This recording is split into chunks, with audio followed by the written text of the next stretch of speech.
कुर्मचल केदार खंड भूमि च पावन महार। मेरा भारत मेरा प्यार, मेरे सपनों का संसार। मंसूरी विंध्या की झिलमिल और हिमालय भाल, झूम रहे कानों के झुमके, शिमला नैनीताल, गले में अमृतसर का हार। मेरा भारत मेरा प्यार। श्रोताओं, आज के इस कार्यक्रम में हमने आमंत्रित किया है पद्मश्री डॉक्टर माधुरी बर्थवाल को। आप आकाशवाणी नजीबाबाद की संगीत संयोजिका रही हैं। उससे पहले आप संगीत शिक्षिका के रूप में कार्यरत थीं। पद्मश्री डॉक्टर माधुरी बर्थवाल जी, कार्यक्रम आपका बहुत बहुत स्वागत। धन्यवाद आपका। आकाशवाणी के 90 वर्षों की यात्रा को किस तरह से देखती हैं? पुराने जो दिन होते हैं, मधुरतम दिन या कैसे भी दिन हो, वो सब चीज तो याद आते रहते हैं पूरी उम्र भर जी। तो इस तरह से जो है, पहले दिल्ली रेडियो से हम लोग सुनते थे तो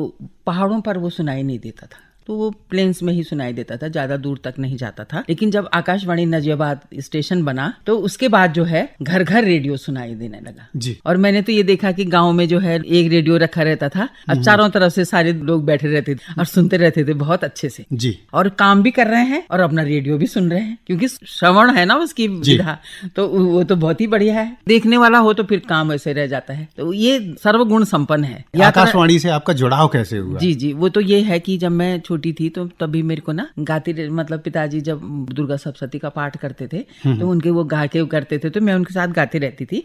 तो तब तक क्या हुआ कि लैंसडाउन में हम लोग रहे तो वहां पर एक कंपटीशन हुआ छोटे बच्चों का, 5 साल तक के बच्चों का, और मेरा उसमें फर्स्ट आई। मैं उसमें राधा बनी और मैंने राधा वाला जो नृत्य था वो करा और उसमें फर्स्ट आई मैं। उसके बाद मेरा एडमिशन वहां GGIC में हो गया और फिर धीरे धीरे करके मैं फिर सब जगह जो है स्टेट रैली या जो भी रीजनल रैली वगैरह जो भी होते थे उनमें मैं फर्स्ट आती रही, तो सब बहुत खुश होते रहे। इसके बाद 6ठी क्लास में जब मैं आई तो उसमें भी मैं फर्स्ट आई। जैसे घर में आई मैं अपने, तो मेरे पिताजी ने मुझसे कहा कि बेटा अब बहुत बड़ी हो गई है तू, और अब स्टेज पर नृत्य नहीं करना और गाना नहीं, क्योंकि हमारे यहाँ उस समय मतलब गाना बजाना ना महिलाओं के लिए प्रतिबंधित था, अच्छा नहीं मानते थे। लेकिन फिर मैं बीमार पड़ गई बुरी तरह से। अब जब बहुत बुरी तरह से बीमार पड़ गई तो बुखार टूटता ही नहीं था, तो पिताजी ने कहा क्या करूं, बहुत परेशान हो गए पिताजी। तब हमारी जो प्रिंसिपल थी वो मुरादाबाद की रहने वाली थी, उनको जब पता लगा कि मैं बीमार पड़ गई और उसके पिताजी ने मना कर दिया गाने के लिए, फिर वो घर में पिताजी से मिलने के लिए आई। उन्होंने कहा कि आप इसको मारना चाहते हो, आपने इसको जो है मना कर दिया। पिताजी ने कहा मैं क्या कर सकता हूँ, मैं तो समाज के साथ हूँ ना, मेरे को वो समाज से दूर कर देंगे और मैं कैसे रहूंगा फिर ऐसे, और मेरा हाथ का खाना भी नहीं खाएंगे वो। तो फिर उन्होंने कहा कि ठीक है ऐसा करिए, आप इसको बाहर ले जाइए और इसके बाद जो है इसको क्लासिकल सिखवाइए। तो पिताजी ने कहा कि ठीक है, पर बेटा किसी से मत बोलना कि तू कहाँ जा रही है, वरना मेरा जीना मुश्किल हो जाएगा। तो फिर पिताजी फिर मेरे को लेके इलाहाबाद नजीबाबाद ऐसे जाते थे और वहां मैं सीखती थी। 4 बजे सुबह उठ करके रात के 12 बजे तक मैं रियाज करती थी वहां गुरु जी के यहाँ।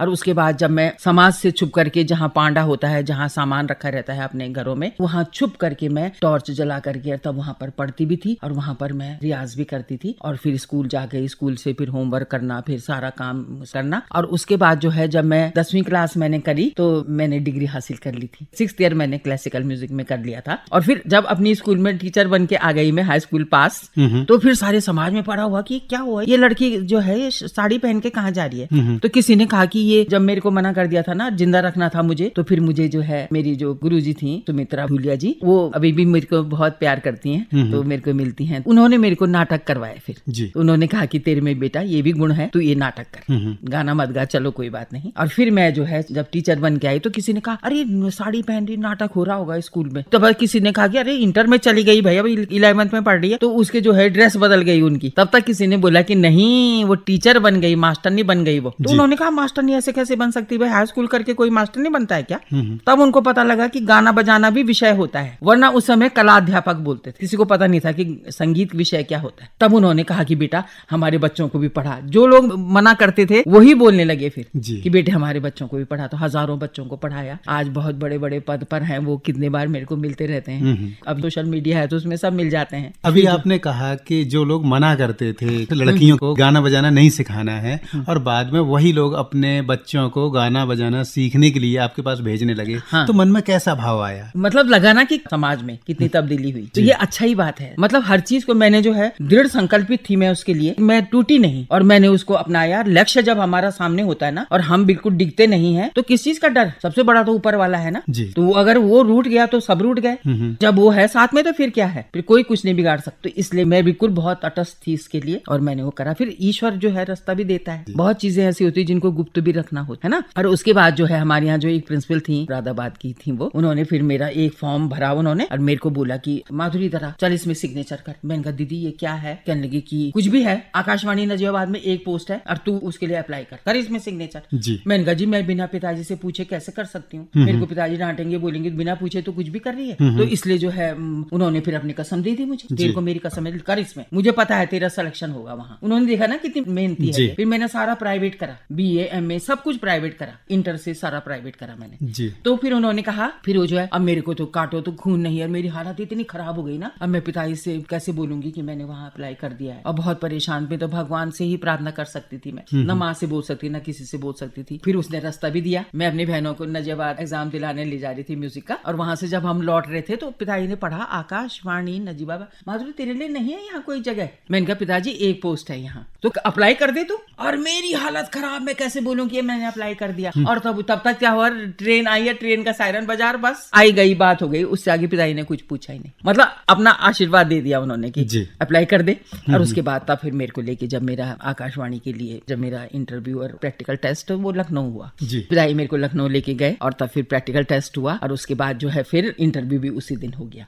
मैं जब वहां पर गई तो वहां अंदर ना कैमरा लगा हुआ था, तो जब मैं ऊपर जा रही थी तो वहां पर एक गमला ना गिरा हुआ था, और वो गमला गिरा हुआ था तो उसकी सारी मिट्टी भी गिरी हुई थी। तो मैं वहां पर जो गेट कीपर बैठे थे, मैंने कहा भाई जी मैंने कहा ऐसे करो आप इस गमले को ठीक कर दो, अच्छा नहीं लग रहा है। वो अंदर सब दिख रहा होगा शायद, हालांकि मेरे संगीत से कोई मतलब नहीं था उसका, लेकिन एक वो होता है। और गाइड कैप्टन भी रही मैं, तो ये सब चीजें मेरे को स्कूल में सीखी मैंने सब चीजें। जब मैं अंदर गई तो मैं उनको प्रणाम करा, उन्होंने कहा आप बैठिए। फिर मैं बैठ गई। वो पूरे हिंदुस्तान से आए होंगे 4-5 लोग थे। वो एक नजीबाबाद के स्टेशन डायरेक्टर थे SK शर्मा जी, और बाकी सब बाहर के थे, कलकत्ता और दक्षिण भारत सब जगह के ना। तब फिर उन्होंने मेरे से क्वेश्चन करना शुरू करा और उसके बाद इतने सारे क्वेश्चन पूछ दिए उन्होंने। तो शर्मा जी ने मुझसे पूछा कि आप जो है कोई लोकगीत गाइए वहाँ का। वहाँ पर भी मुझे रास्ता मिल गया एक कि लोकगीत सबसे पहली चीज है, कहीं की पहचान लोकगीत ही है। तब फिर मैंने वो गाया। जब मैंने छोटे में जो है गेंद के मेले में जब मैं गई थी तो वहां पर भौंती देवी आई हुई थी, तो उनसे मैंने वो सुना था। तो जिया बोई नागेणा जिया ढोल बाजे, ये वाला मैंने लोकगीत था। जिया बोई नागीणा जिया ढोल बाजे जे नंता जिया ढोल बाजे, ये वाला मैंने सुना है। तो उन्होंने कहा कौन से राग में है? मैंने कहा ये भोपाली राग में। तो कहने लगी कि अच्छा दूसरा गीत गाइए। फिर उन्होंने ऐसे मेरे से पूछना शुरू कर दिया, तो मुझे रास्ता भी मिला कि लोकगीतों में भी राग होते हैं, रागों के मूल में लोकगीत ही है। तब फिर मैंने उसमें PhD भी उसी में करी। और फिर जो है मेरा सिलेक्शन जब उसमें हुआ, फिर वहां पर एक आए, वहां मुरादाबाद के कोई टीचर थे, वो उन्होंने कहा आप लैंसडाउन से आई हैं। मैं अकेली थी वहां और बाकी सब जेंट्स थे, 1500-1600 लोग आए थे पूरे हिंदुस्तान से।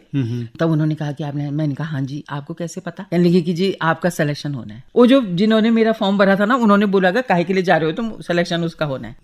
मतलब इतना विश्वास था उनको, है ना। जब मेरा सिलेक्शन हुआ फिर अखबार में छपा कि भारत की पहली महिला संगीत संयोजिका बनी गढ़वाल से। फिर मेरे से सारे मिलने आए, फिर नजीबाबाद में जितने लोग थे, मतलब गढ़वाल के या कुमाऊं के या जौनसार के, सब लोग मेरे को मिलने आए वहां पर। और तब उन्होंने मतलब बहुत खुश हुए सब लोग ना। और तब उसके बाद मैं घर घर गई और घर घर से फिर वो घूंघट में रहती थी महिलाएं, उनको भी वहां से बोला मैंने उनके घर में जाकर कि आप अपनी बहू को वहां भेजिए, मैं हूँ वहां पर, आप भेजिए, आपकी बहू में ये सब कुछ हुनर है, तो आप उसको आगे बढ़ाना चाहिए। आप बहुत सारे थे वहां पर जिनको पास करा, और आज जो है इतने बड़े बड़े कलाकार वो बन गए हैं। तो ऐसे ही घर घर से उठा के लाई होंगी, क्योंकि उन्होंने देखा कि नहीं महिला है, तो उन्होंने फिर भेजने में कोई वो नहीं करी, आनाकानी।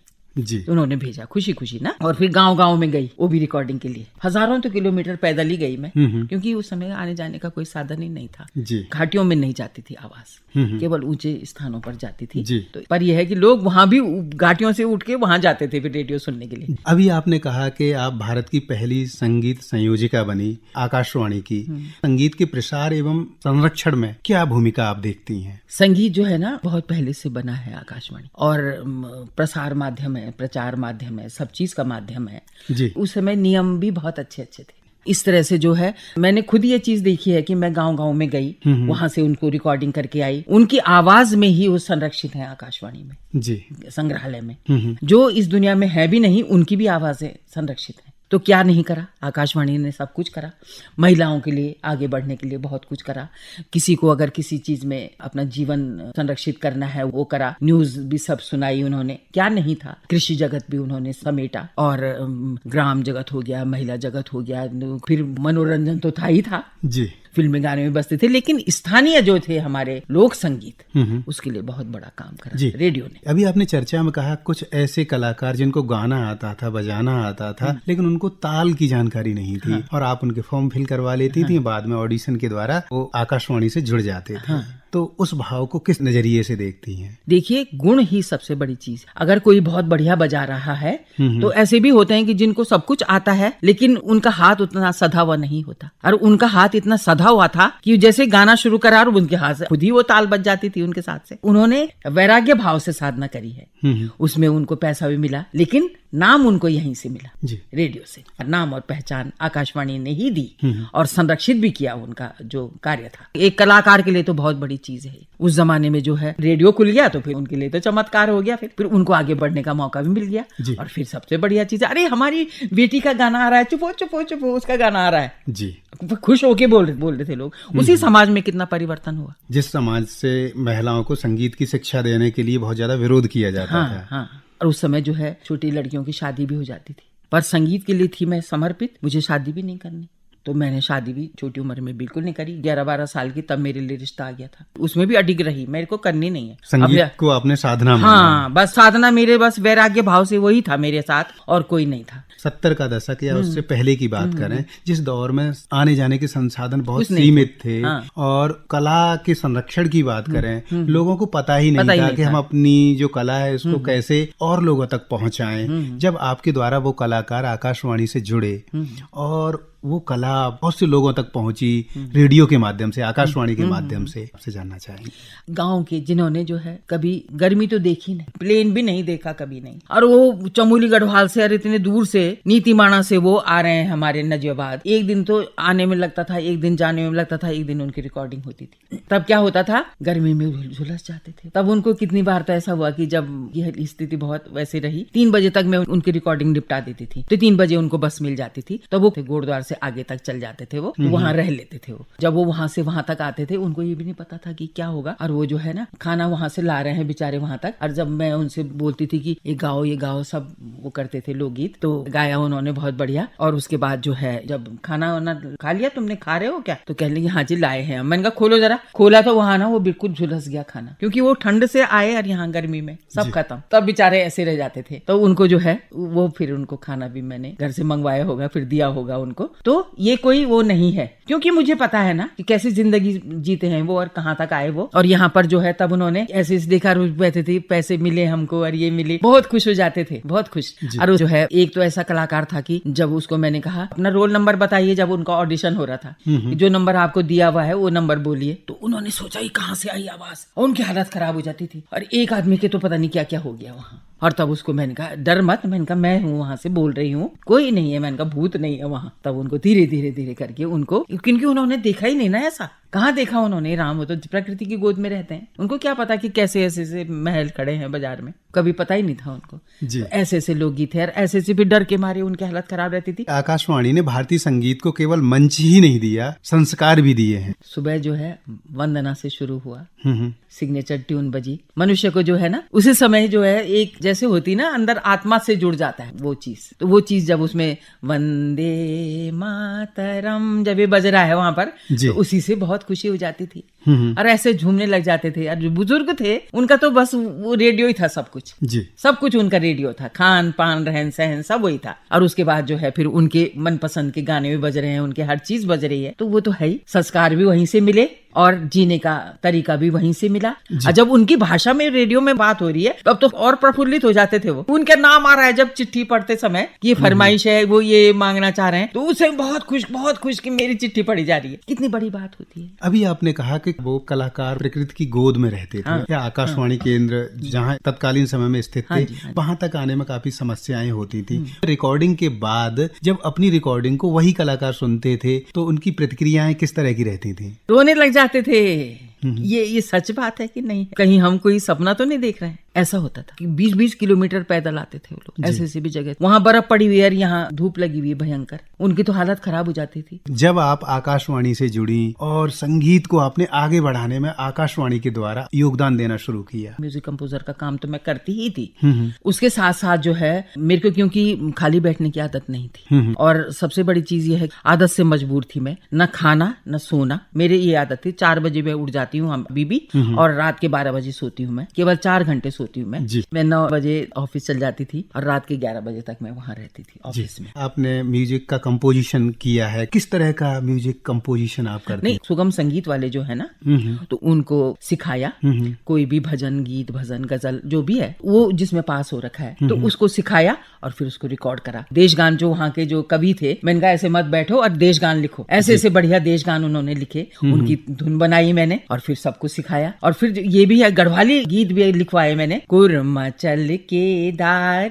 खंड भूमि च पावन महा। आपने धुन बनाने की बात की, आपकी मनपसंद धुन कौन सी रही है अब तक की? धुन तो बहुत सारी बनाई मैंने, कोई एक हमारे श्रोताओं के साथ साझा करना चाहें? मुझे देश गान की ही धुन ज्यादा अच्छी लगती है, क्योंकि मुझे देश से ही बहुत मतलब लगाव है। जिसका यश संसार में फैले ऐसा देश बनाए, हर मग में हर पग पर भी हम गीत विजय का गाए, ला ला ला ला। जिसका यश संसार में फैले ऐसा देश बनाए, ऐसे से बहुत सारे थे। और ये है, मेरा भारत मेरा प्यार, मेरे सपनों का संसार, मंसूरी विंध्या की झिलमिल और हिमालय भाल, झूम रहे कानों के झुमके, शिमला नैनीताल, गले में अमृतसर का हार, मेरा भारत मेरा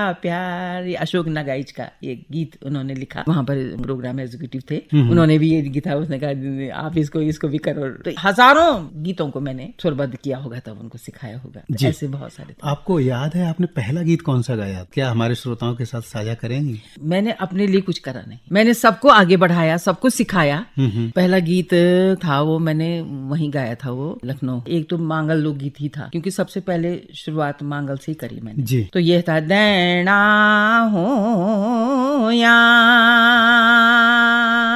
खोली का गणेश,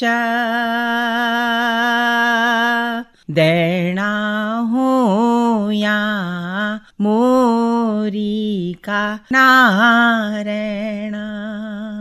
श्रोताओं, हम बातचीत कर रहे हैं पद्मश्री डॉक्टर माधुरी बड़थवाल से। संगीत के क्षेत्र में लंबा अनुभव है आपका, आपने हजारों गीतों की, लोक गीतों की धुन बनाई है। कौन सी सबसे बड़ी शिक्षा है जो संगीत ने आपको सिखाई है? सबसे बड़ी शिक्षा तो उसने मेरे को ये दी, संग ही जो रहता है वो है संगीत। ये परिभाषा मेरे पिताजी ने दी। चाहे वो दुखी है, चाहे वो सुखी है, चाहे वो झुंड में है, चाहे वो अकेला है, चाहे वो बीमार है, चाहे कैसा भी है, उसके साथ संगीत रहता है। डॉक्टर बड़थवाल, पुरस्कार मिलने का क्षण बड़ा होता है या किसी अनजान श्रोता का ये कहना कि आपका जो कंपोजिशन है या आपका जो संगीत है दिल तक पहुंचता है? सबसे बड़ा पुरस्कार तो वही है जो हमारी भावी पीढ़ी है ना, हमारे पद चिन्हों पे चले, तब वो सबसे बड़ा पुरस्कार वही है। जो हमारी संस्कृति को भूल गया संस्कार, वो जीवन खरा नहीं रहता। जड़ से अगर जुदा हो गया तो पत्ता हरा नहीं रहता। जिसने हमको हमारी जड़ों को बचाए रखा और जो आगे बढ़ रहा है, कहने पर लोक संगीत सीखा और जो सीखना चाहते हैं, वही सबसे बड़ा सम्मान है। अगर किसी हमारे सिखाए हुए को और बड़ा सम्मान मिलता है तो हमारे आकाशवाणी में जो हमारे कलाकार थे उनको भी बहुत बड़े बड़े सम्मान मिले। हमारे लिए सबसे बड़ा सम्मान वही है।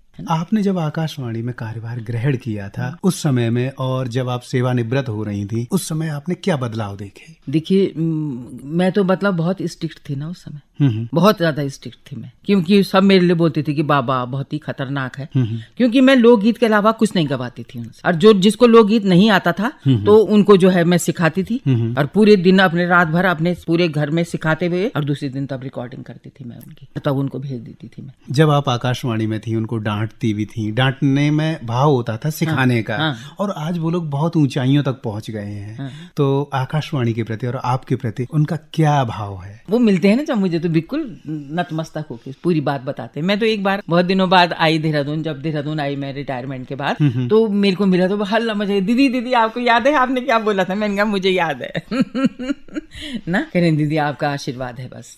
कभी कभी जो गायक कलाकार होते हैं या जो लोग परफॉर्मेंस दे रहे होते हैं, ताल में रहने के लिए कौन सी ऐसी बातें हैं जो युवा साथी हैं या जो नए बच्चे हैं संगीत शिक्षा ले रहे हैं, तो किन बातों का ध्यान रखें? देखिए अभी मैं जो है वहां से जब यहाँ आई रिटायर होके, तो मैंने जो यहाँ पर एक शादी में गई मैं, तो वहां पर जाकर के मैंने देखा कि वहां पर ऐसा ऊटपटांग गाना बज रहा था। उसके बाद जो है फिर मेरे को बहुत अजीब सा लगा, और मैंने कहा मैं इनको सुधारूंगी। तब फिर मैंने अपने घर में सारी महिलाओं को बुला के लाई, उनके घर घर जा करके उनको बुला के लाई, इधर आओ, मैंने कहा तुम गाना गाओ यहाँ, है ना, मैं तुमको सिखाऊंगी। तब मैंने उनको मांगल सिखाए, आज वो लखपति बनी हुई है, आज घर घर मांगल गाए जा रहे हैं जी। तो वही सबसे बड़ी उपलब्धि, सबसे बड़ा सम्मान यही तो है। अभी आपने मांगल और संस्कार गीतों की बात की, आकाशवाणी ने भी मांगल और संस्कार गीतों के संरक्षण और प्रसार में बहुत बड़ा योगदान दिया है। यही तो रिकॉर्ड करती थी मैं, उनको सिखाया पहले और विधिवत उसको गवाया, और फिर ढोल दमाऊ वादकों को भी पास करा, और फिर उनको जो है मशकबीन वालों को भी। और वो जो है आज मेरे को कहीं मिलते हैं ना, तो मैं तो पहचान नहीं पाती, पर उनको सब पता है, उनको बुला करके मांगल गवा। श्रोताओं, हम बातचीत कर रहे हैं पद्मश्री डॉक्टर माधुरी बड़थवाल से। डॉक्टर माधुरी बड़थवाल जी, जब आप इतनी मेहनत कर रही थी कलाकारों के ऊपर जो बहुत बहुत सीमांत क्षेत्रों से आते थे, और उनको जो आकाशवाणी केंद्र है वहां तक आने में बहुत बहुत दिक्कतों का सामना करना पड़ता था। तत्कालीन समय में तो परिवहन की सुविधाएं भी बहुत ही सीमित हुआ करती थी। उस दौर में जो आकाशवाणी के आपके साथ ही हुआ करते थे, उनकी भी तो कुछ प्रतिक्रिया रहती होगी। उनको पता था कि बस वो तो स्टूडियो में चली गई तो बस अब वहीं रहेंगे, कोई मतलब नहीं, खाने से कोई मतलब नहीं, कोई किसी चीज से कोई मतलब नहीं है। 7-7, 8-8 घंटे मैंने एक्स्ट्रा काम करा, लेकिन कभी नहीं, कभी छुट्टियों में भी गई मैं। कुछ ऐसी अविस्मरणीय बातें आकाशवाणी से जुड़ी हुई ऐसी भी थी कि जैसे मैं ओबी रिकॉर्डिंग पे गई ना, तो एक गांव में गई मैं, वहां से लौट रही थी मैं। तब तक क्या हुआ कि जाते समय तो कोई बारिश नहीं हुई, और जब लौट रही थी मैं तो पैदल तो जाना था। मेरे साथ एक लड़का था, वो मेरा टेप रिकॉर्डर भी बहुत बड़ा होता था उस समय में ना, तो वो टेप रिकॉर्डर वो मेरे साथ लेके जा रहा था। और जब उस गाँव से हम लोग वापस आ रहे थे, वहां पर मतलब ओबी रिकॉर्डिंग में मैं सब रिकॉर्डिंग करके ले आती थी ना उनकी, ब्याली सैया रे कै बासा रे तू, ब्याली सैया रे कै बासा रे तू, ऐसे बहुत सारे लोग मतलब मेरे को कंठस्थ हो जाते थे वो। तो वहां से जब लौट रही थी मैं, तो वहां इतनी भयंकर नदी आई हुई थी, तो समय कोई नदी नहीं थी, और बारिश हुई होगी भयंकर, और वहां नदी आ गई। सारी रात भर मैं वहीं बैठी रही, और बाघ आता तो क्या करता, कुछ भी आ सकता था, भालू आ सकता था, कुछ भी आ सकता था। सुबह 5 बजे फिर वहां से मैं चली और नदी पार करते, तब थोड़ा पानी कम हो गया था, जहाँ ठहरी हुई थी उस गांव में गई। फिर मैं ऐसा भी मैंने देखा, ऊपर एक गांव से आ रही थी दूसरे गांव में, तो मुझे प्यास लगी, तो वहां पर झरना बह रहा था, तो मैं उसमें पानी पीने लगी। तब तक ऊपर से ना छड़ छड़ छड़ छड़ आवाज आई, तो जो मेरे साथ था उसने कहा मैम ऊपर जो है ना भालू है कि भालू की, वो नीचे आ रहा होगा भालू, और वही छड़छड़ाहट हो रही है। तो उसने कहा कि आप ना नीचे की तरफ भागो मेरे साथ। और उसके बाद मैं कह रही भगवान अब क्या होगा, भगवान क्या होगा, मैं कह रही भगवान हे धरती माता मेरे को बचा ले। तो मैंने कहा चल नीचे की तरफ, तो नीचे की तरफ भागने लगे हम, और मैंने कहा अब देखो तो कहाँ है वो भालू, तो उसने कहा कि भालू ऊपर चला गया। ऐसा भी था कि मैं एक नीति घाटी में गई, और वहां उन्होंने एक लोकगीत मेरे को सुनाया, पूरे रात भर एक ही लोकगीत गाते रहे जी। ये आकाशवाणी के दौर के आपकी मधुर यादें हैं। हाँ, सबसे बड़ी चीज ये है कि मुझे कंठस्थ हो जाते थे, और फिर जब मैं रात में घर में बैठी रहती थी ना, तब मैंने वो सारे लिख दिए। और अब मैंने जो है 24 किताबें लिखी, लॉकडाउन हुआ तब मैंने टाइप करना सीखा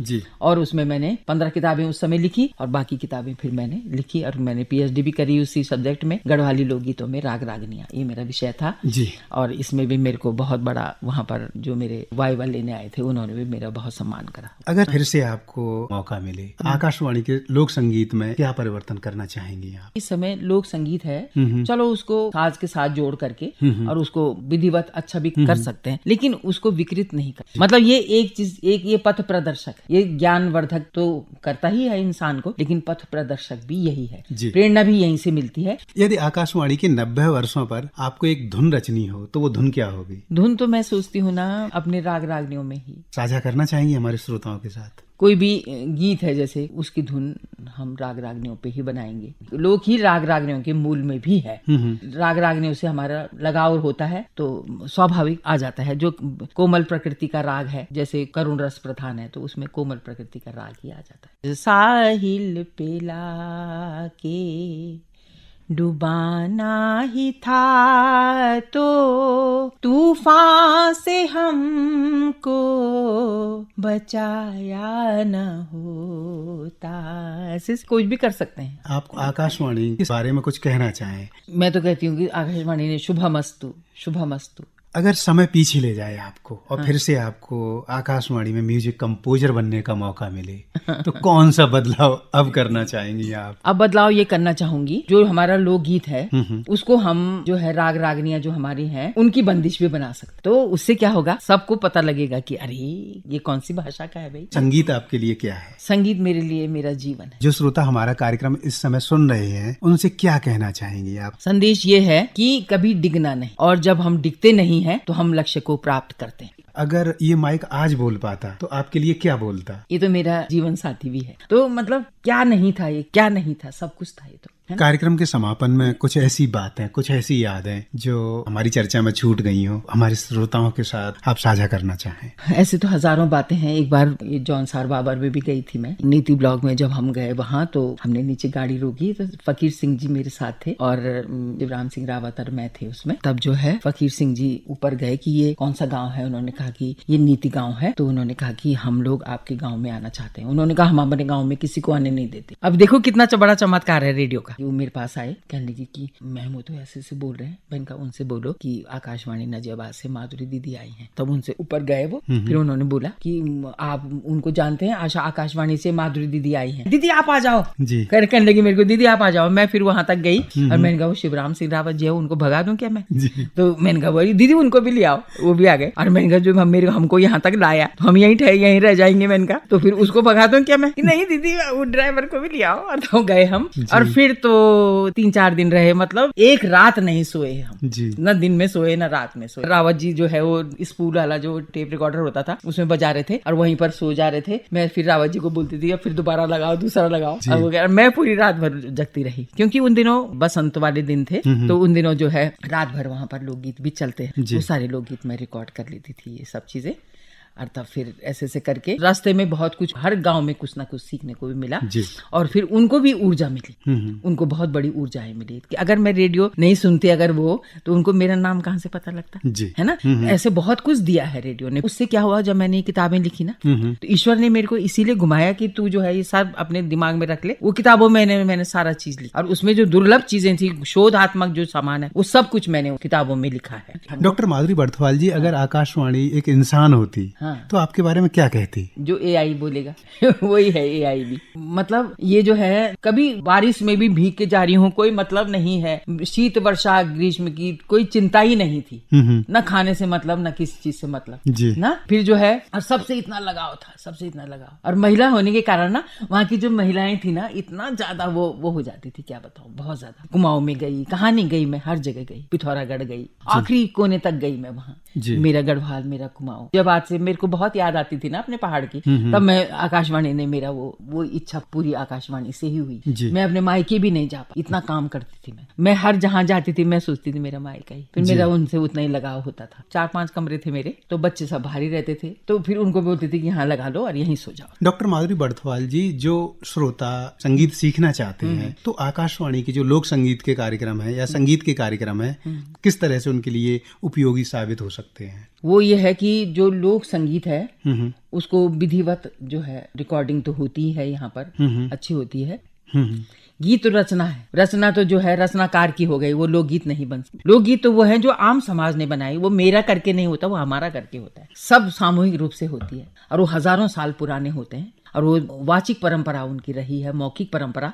काना छोड़ी हो लूणिया रूम झूमेलो दापादू पुधार उणिया रूम झूमेलो। अगर इसमें मैंने गाया तो बोलेगा ये तो उनका है, भोटिया जनजाति का जी। सबको पता लग जाएगा, उनकी पहचान है, वो लोकगीत बनता है। कार्यक्रम के समापन में आपकी 2 पंक्तियां हो जाएं। 12 महीनों की या झूमे लो बोई 12 ऋतु आलिया झूमे